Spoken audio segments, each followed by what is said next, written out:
नमस्कार, मैं प्रीति सुमन दास स्वागत करती हूँ आपको किंडल लाइव पर।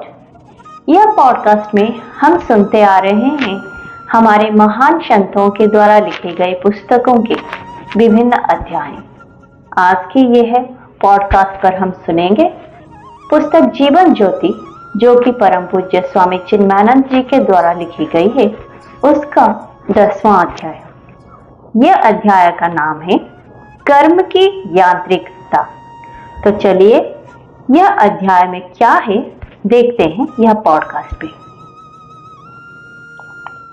मानव कर्म की यांत्रिक संरचना में हमारी इच्छा, विचार और कर्म के पीछे वासना कहलाने वाली हमारी आंतरिक अभिरुचि और प्रवृत्ति ही प्रेरक शक्ति का कार्य करती है। यद्यपि प्रकट में नहीं प्रतीत होता है कि हमारे कर्मों की संचालिका हमारी प्रवृत्तियां ही हैं, किंतु मनुष्य को एक अपूर्व शक्ति प्राप्त है जिसका प्रयोग वह अपने प्रयत्न से कर्मों के चयन में कर सकता है।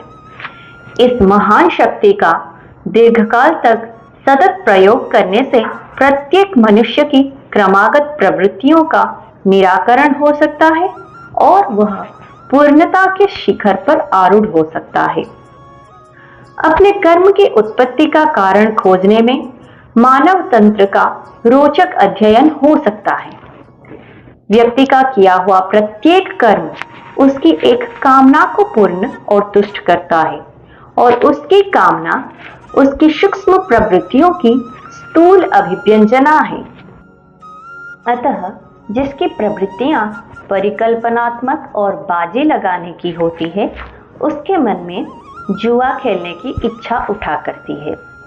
प्रवृत्तियों से प्रेरित होकर उठने वाली इच्छा शीघ्र विचार का रूप ले लेती है और विचार उसे बरबस जुए के अड्डे पर या किसी ऐसे स्थान पर ले जाता है जहां उसकी कोई विशेष इच्छा पूर्ण हो सकती है। मनुष्य की प्रवृत्तियां या वासनाएं ही उसकी समस्त इच्छाओं और कर्मों के मूल प्रेरक है और जब तक उनका अस्तित्व रहता है, उसके हृदय में इच्छाएं फेन की तरह उबला करती है। जीवन में उनसे मानसिक उद्वेग और असंतोष उत्पन्न हुआ करता है। संस्कृत में वासना का अर्थ है गंध। प्रत्येक व्यक्ति की अपनी अलग प्रकार की वासनाएं होती है और उन्हीं से उसके व्यक्तित्व की रचना होती है। अन्य शब्दों में व्यक्ति और कुछ नहीं, केवल अपनी वासनाओं का मूर्त रूप होता है। मनुष्य मात्र की असमानता का कारण उन वासनाओं की विभिन्नता और प्रकारभेद ही है जिनसे उसकी रचना होती है। तो भी मनुष्य जब अपनी वासनाओं से छुटकारा पाता है तो वह अपने मानसिक विक्षेपों से मुक्त हो जाता है और दिव्यता प्राप्त कर लेता है।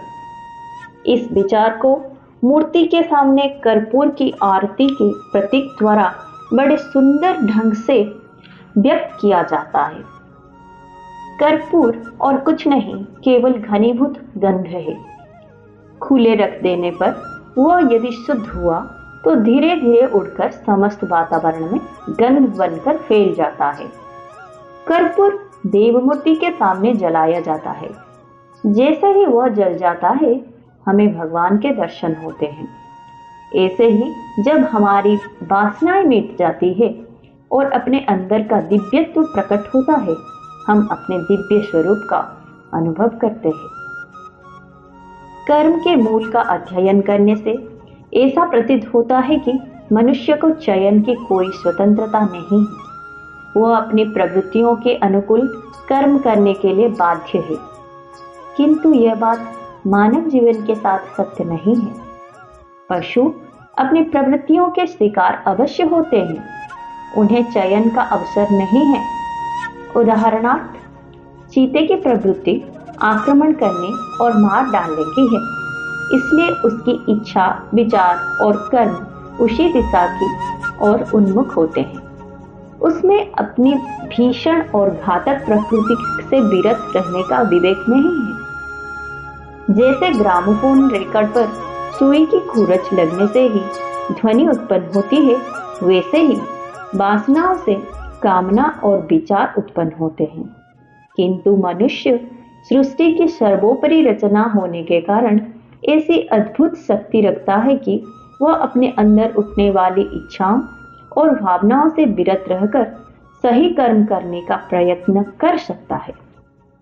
जब इस महान शक्ति का सतत प्रयोग शास्त्रों द्वारा निर्दिष्ट विधि से किया जाता है तो वो अपनी वासनाओं को मिटाने में सफल होता है और अपने असीम रूप स्वरूप को प्राप्त कर लेता है। इस प्रकार यदि हम अपने पीछे की ओर देखते हैं तो हम अपने को अपने पूर्व कर्मों का असहाय शिकार पाते हैं, किंतु यदि हम अपने आगे की ओर देखते हैं तो हम अपने को ही अपने भविष्य का निर्माता पाते हैं। मनुष्य होने के नाते हमें एक क्षण के लिए भी अपने पीछे की ओर न देखना चाहिए, बल्कि उत्साह भाव से अपने समुचित स्वतंत्र प्रयत्न के द्वारा गौरवपूर्ण भविष्य बनाने के लिए आगे बढ़ते रहना चाहिए। यही मनुष्य का विशेषाधिकार है। तो ये था आज के अध्याय में। मेरे लिए तो ये अध्याय का विषय वस्तु बहुत ही उपयोगी बोध हुई। आशा करती हूँ आप सभी को भी यह अध्याय से बहुत कुछ सीखने को मिला होगा। मिलते हैं और एक नए अध्याय के साथ। तब तक ओम श्री गुरुभ्यो नमः।